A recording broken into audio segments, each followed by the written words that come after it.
What's up, guys? Welcome back to House Flipper Remastered. If you're enjoying this series, make sure to leave a like on the video. It would be greatly appreciated. In the last episode, we got started on this custom house project, and our time got cut a little short. I basically got sweated out of the office, but today, it's raining out, the temperature is literally perfect, and we've got all the time in the world. But before we get back to work, we've got one of those pesky moles in the yard, so it didn't work last time. But it worked this time, and he is still nightmare fuel. I don't know if it's just the sounds that they make or how they look, but they give me the creeps straight up. And there we go. Molehills done for. Let's head on back inside. I think what I want to do first today is just spend a bit of time trying to get some paneling or paint on all of these walls. I mean, we've still got some burn residue on the drywall in here from the original portion of the house. And then we'll come through and do some flooring as well. Actually, let's do flooring first. I know that I want to use a hardwood floor throughout most of this property, but I want to try to find that one that I really liked from the job that we did back in episode 1. If you haven't seen it, make sure to go back and watch it. It's a pretty solid one. Here we go. We're getting close with these. It might be the brown or maybe the dark panel. Let's try the brown first, and we'll see what we think about it. That's pretty darn close. I think that might be the one, but just to make sure, let's check out the dark one as well. This is a tough call. Personally, I'm leaning a little bit more towards the left side of the room. I don't know how you guys feel about it. Sometimes it would be nice to get feedback in real time, but that's what streams are for. This is actually the dark panel, too, even though this side looks a shade darker. I do think I'm going to go with the left side, but I think we're going to go with the rotated panel. Yeah. So the boards will kind of go that direction instead. I don't know why, but to me, that matters. So we've got that hardwood floor in the kitchen, dining room, and living room, the bedroom or potential office, this little hallway area, and then throughout the master bedroom as well. We need to find a tile, most likely, for the flooring in both of the bathrooms. But before we get to that, I want to see if there's like an epoxy-esque floor that would be suitable for the garage. This is the closest thing that I've found. It's a terrazzo. I just hope it doesn't come in like tiles, like in squares or rectangles. No lines in it. Okay, perfect. That's the one. Out here looking like a dang sheet of glass on the floor. And we don't even have any lights on the ceiling in the garage yet. It's only gonna get better from here. But let's make our way back to the bathrooms, and we'll see if we can find a good tile for these. Remember way back when I would always just use a, I think it was like a concrete for the flooring in the bathrooms? I know it's in here somewhere. Here it is. That is the one. Hey, drop a comment down below if you remember me using this in every single bathroom ever. I'm gonna really try to not do that today. We're gonna do some different stuff for a change. Okay, as soon as I said that, I regretted it immediately. I know for a fact that I've used this in a bathroom before, so it's not new, but it's such a timeless look. I mean, you just can't beat it. Well, you could, but that would be weird. And you bet your sweet Bippy I'm going to be using the classic white subway tile somewhere in the kitchen, and heck, maybe even in one of these bathrooms as well. I'm a creature of habit. What can I say? But now that we've got all the flooring wrapped up, I think it's time that we start knocking out some of these walls. And I don't mean that literally. We sort of already tackled the demolition process. We're going to be painting and tiling and paneling. You get it. What follows is a brief construction montage.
We hope you enjoyed this brief construction montage. All right, I spent a little bit longer on this than I had really planned to, but I think you'll understand why as we go room by room. So the first thing you'll probably notice is not only did I paint, but I also installed lights in each and every room, and we're so back, ladies and gents, back to using the good old-fashioned Umika floor molding or wall molding, depending on how you look at it. So yeah, I did sort of paint everything white, but hear me out. I'm not trying to make like a big statement with this place. Okay, garage is the only exception.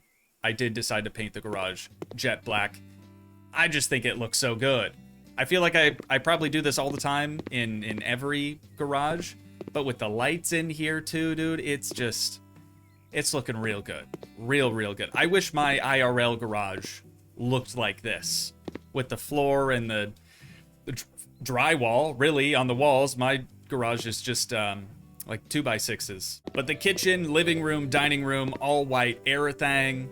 Like I said, I'm not really trying to make any bold statements with this place. Actually, I haven't even really talked about what my goal with this property is.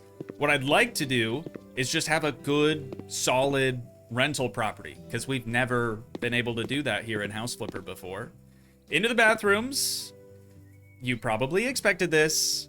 We have a nice white subway tile, the half tile, half drywall walls, and then around the shower, whole thing, the entire wall is that white subway tile. Oh, and I don't know if I even showed this in the previous episode, but there is a washing machine in this house. We're gonna pretend like it's one of those washer-dryer combos, though, because there was no way I could fit another appliance in there. It does seem kind of weird too to have this in like the shared bathroom, like the main bathroom of the entire house, but there really wasn't any other better spot for it, so we're just gonna live with that.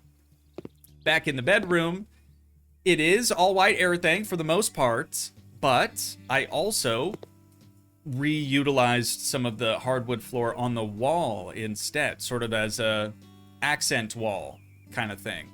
I think it looks cool. I have the wood going horizontal instead of vertical. I tried it vertical at first, but it looked like, you know, like those waterfall countertops where the countertop like continues down the side of the cabinet. It was giving that, and I didn't really care for it. But horizontal, I think it looks quite a bit better. Oh, and also bathrooms have windows now. We didn't have a single window on this side of the house, and the bathrooms just kind of felt a little too small, so adding in just, even though they're small windows, does sort of help make the place feel a little bit larger. So same old, literally same exact sort of layout and everything that we have in the main bathroom here in the master bathroom. I gotta say, I like the master more, and maybe that's just because we didn't have to like use up a bunch of space with a washing machine over here. It's all finally starting to come together though. Everything's just sort of fallen into place as it should. So what I want to do now is start furnishing the inside, and I think I'm going to start with the kitchen, get all the cabinets where I want the cabinets to be, and then that'll sort of determine how large the living room could be, and then how large the dining room area could be as well. So I will see you guys again in just a few minutes. A little longer than a few minutes later. I thought it might look kind of cool to try to tie in the cedar from all the doors and windows into the cabinets, and I'm really glad that I did that. Since the entire space is just pure white, it really helps break that up a little bit, adds a splash of color in here, and some much needed texture as well. Speaking of texture, we got a brand spanking new white subway tile as a backsplash in the kitchen. It is slightly different than the one that I used in the bathrooms. This one has more of a dark gray, like thicker, wider grout line, I guess. This one's a little bit less in your face, a little bit more subtle. I think it looks pretty sweet. So, kitchen came together very nicely. It didn't give us as much space as I was hoping for the living room or dining room, but we're gonna try to make it work. So I'm thinking maybe long like couch up against the windows here. We could do some sort of like a swivel chair or armchair maybe in this area. Could have a twin chair over in that corner somewhere. TV, big ol' heckin' TV up on the wall. Might do an entertainment center. But enough talking about it. Let's just get after it. Okay, yeah, wow, we really don't have a lot of space to work with over here. This is the nicest couch that I could find that's still small enough and also an L shape. I realized pretty quickly a couch and a chair, or two chairs, were not going to fit. And this is even the smallest TV that I could find that mounts to a wall. This is the medium one. They get even bigger from here, but I didn't really care for how much overhang there is on the sides of like the drawers below it. So I felt like this just looked a little bit cleaner up there. Turning our attention to the dining room area, I think the only way that we're gonna get a table and chairs to fit is if it's a really, really small circular table and the chairs don't take up too much space. Originally, I had wanted to center the table underneath this light fixture up here, but I just don't think that that's gonna work out now, so we're gonna go ahead and sell that sucker. We're starting to get into cedar wood overload territory as well. Hopefully this table will be the last like big piece of cedar that we add. I say hopefully like I'm not in full control over what wood type is chosen. Maybe I'm not. Maybe I'm just too deep in the pockets of big cedar to know. Moving on to the office / spare bedroom. I think I'm gonna keep this one nice and simple. I wanna do a big L-shaped desk over here in this corner. Maybe a little lounger just over here. Nothing too crazy.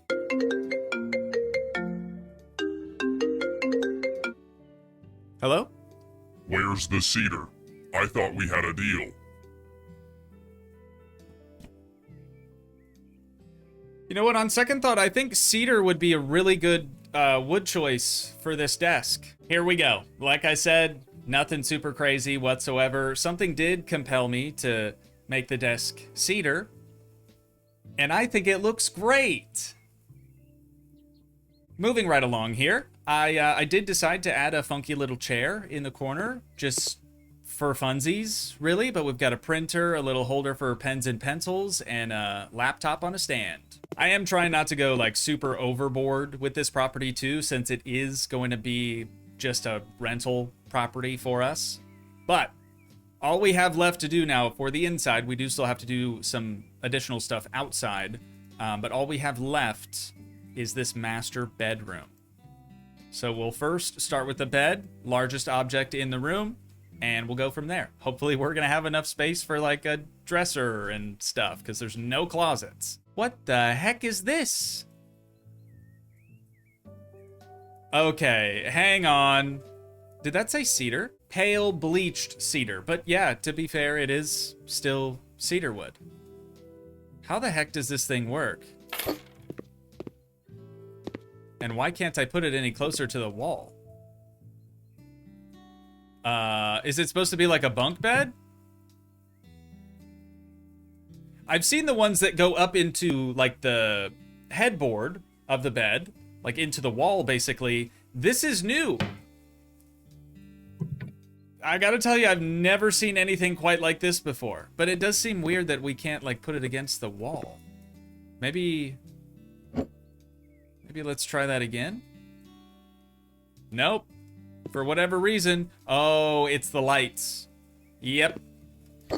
So I could put it there. I don't know if we need that, but it would help us on the whole space issue with this room. We'll find something better. Now we're talking. This is the one for sure. Got some green on there, tying in that exterior color of the house. Now with the interior as well. Seems like the highest bidders really liked that too. Ideally, we left enough space on either side for some end tables or nightstands, I guess. We didn't have a ton of room, but just enough for the world's smallest nightstand to fit. And wouldn't you know it, it's some good old-fashioned cedar wood again. I love that stuff. I want to try a tall wardrobe on the left, and then sort of like a shorter wardrobe like this, just to the right of that. We'll see how that looks. If I can get it close enough to the wall, there we go. Plenty of space for a TV still. We'll go with the standing TV on this one. Oh, what the heck? Why is it so dim? Maybe we won't go with that one. Let's try out this slightly smaller TV and we'll see what we think about that. Still seems a little dark. I wonder if it's just because there's so many lights in such a small room. Maybe the TV's just kind of struggling because of that. Not really sure. Also, I don't know if you guys noticed this, but we do have some more cedar wood here in the master bedroom. I am contractually obligated to tell you about it. So, now that we've got that covered, we're gonna head back outside, and we just need like a basic grill area out here. We're going for the American sort of garden category, if you want to call it that. I don't actually know that the garden flipper portion of this really matters if we're trying to turn this into a rental property, but we'll find out, won't we? All that I did was add in an umbrella, and suddenly we have a new highest bidder. They must just really appreciate the extra shade. And underneath the shade, or umbrella, we have a nice set of table and chairs here for eating outside. We've got 2 loungers, little table in between them for your drinks or your sunscreen or whatever you care to put on it. This, I intentionally moved away from the exterior wall since it's a swing. Didn't want people to, you know, we're renting this place, didn't want people to bang up our nice siding. It looks out of place now. I'm gonna leave it. Since I can't pick it up and move it, we'd have to sell it and buy a new one and reassemble it. It's fine. Now over to the grill. I didn't even know that this existed until today. I really like it. I wasn't sure if it was gas or like charcoal or wood. I think it's wood, which would explain why there's so many like split logs underneath of it. It is especially deep too, so that would make the most sense. But it's also got an outdoor sink. Whoever's renting this property, dude, they are gonna be L-I-V-I-N. Loving their life too, no doubt. The concrete pad I had to extend pretty far, so they're renters. Hopefully they don't like mowing anyways, because there's not really that much grass to mow now. But with all that said and done, I gotta try to figure out how to actually rent. Oh, it's right there. Cool. Well, let me get a thumbnail and then we'll do that. It's time to see how much money we can make by renting this property out. So what do we got here? We bought the house for $36,000. Base property value is $200,000. Rental type bonus extra $20,000. Skill bonus $40,000. Total property value $264,000. That's crazy. I mean, that's not what we're getting paid, right? Because we're renting it. Surely we wouldn't get paid that much. But we bought the property for $36,000. It is now valued at $264,000. We've still got $500,000 in the back pocket. We've been working on it for a little over 5.5 hours. Not a big deal. Really not a big deal. Okay, so rental type down here. Ah, there are certain requirements for that. Got you. Whoa. Renting the property as a restaurant increases the value by 75%. If we had converted this into a restaurant, it'd be worth $397,000. $346 for a cafe, $295 for an office, $264 for the house. I'll take that. Okay. We get to choose too. We get to choose how much it costs to rent per day. Not per month, but per day. Penalty for canceling contract. Oh, and that's on us too if we try to turn around and sell it. Chance of finding a tenant. I mean, let's go like 69%. Oh, smart. Frozen District, smart. Can't even do it. 75% then, maybe. That's a 17% skill bonus. And then rental period.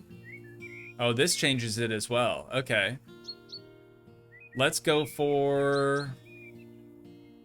I don't know. Let's go for a full year. 365 days, right? And now we can increase this even more until we go back to that 75%.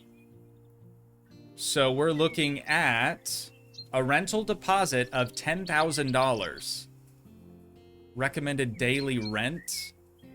Oh, 87. We're gonna charge 276.